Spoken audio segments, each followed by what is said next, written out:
Welcome back to Bloom. It's a new year and typically the time that people begin their goals and resolutions for the year ahead. Joining us to talk about New Year's resolutions is licensed mental health counselor Victoria DiStefano with Inherent Strength Next Generation Counseling and Coaching. Welcome. Hi, thank you so much. So I love this time of year as a dietitian and a trainer because I like when people are motivated. Right. I like that we all reevaluate and make some changes. But why do people create these New Year's resolutions? Right. Well, every year, whether or not we know it, we're working towards goals. So it's really identifying if I have goals that I actually want to work towards, then I need to start creating those steps to do them. So beginning of the year 2020, it's like, yes, new goals. This year I'm going to, lose 20 pounds, all of this, and then we kind of just let it drop, right? Yes.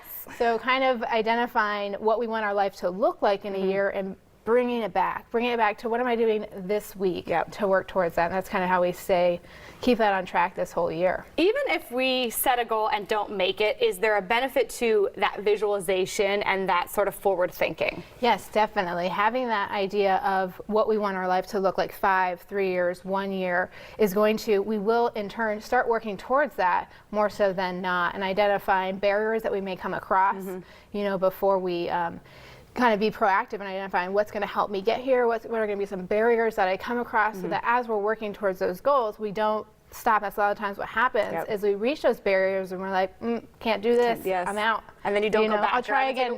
Next year is going to be my year. So big goals are, weight loss, stopping smoking, drinking less. Are these good resolutions that we should have? So yes, and those are areas of our life, right? So we want to look comprehensively at our life. A great way to do this is a life wheel. So we're looking at all of our areas. If we just focus on career or weight loss, that's great, and we'll maintain those areas for a period, but then the other areas drop down. And then we start getting maybe anxious and depressed about those other areas, and that's what hinders us in the areas that we're working on. So we really have to look comprehensively at our lives and address those goals along with all of our goals in our life and know what that looks like. So overall, though, it is good to have goals, and how can we set the right goals? Instead of, someone coming into me as a dietitian saying, I'm going to lose 50 pounds, that's great. This week. But you're going to lose, you're not going to stay on track with that. So what makes a goal a good goal? Right, so a good goal is obviously going to be a SMART goal, right? Specific, measurable, attainable, realistic, and time-bound. Having that in mind is going to keep us positive,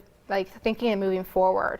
So if we do those guidelines of being specific, what does it look like this week, next year, measurable.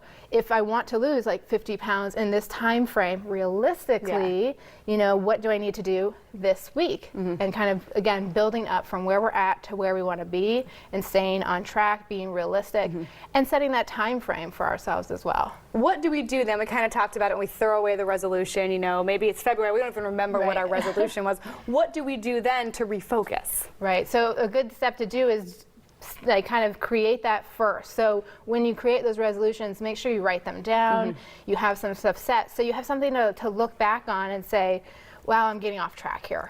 So that's the only way to identify that, is creating that plan for yourself and checking in every once in a while on what we're doing and not doing, as well as how we feel, and if there's things in our lives that are preventing us, and address those as well. It's really important to address barriers. You are a mental health expert. Are there any types of resolutions or barriers people might have that would require sitting down with an expert and getting someone else's help that doesn't come from Google or from a vision board? Right, yeah, I mean, definitely. I think in all areas, even like let's use working out, that kind of thing, it really helps to have a trainer, even if you know what you're doing. To have an expert. Yeah, you have one who's an expert, but also someone to stay accountable to, and who kind of can pull you back on track. You don't go to the gym and then the next week you show up and I didn't do anything. Because he'll be like, I told you to do that. You do stuff because you have somebody to be accountable to. So that's really helpful, as well as bringing in techniques like mindset techniques, cognitive techniques to identify those barriers and thinking barriers that get in our way from reaching whatever our goals look like for us. Well, this is great advice, and for those of you out there working on goals, I hope that you keep doing so. And if you'd like more information, you can visit Victoria's website at inherentstrength.com. All right, guys, stay tuned. There's more Bloom coming up.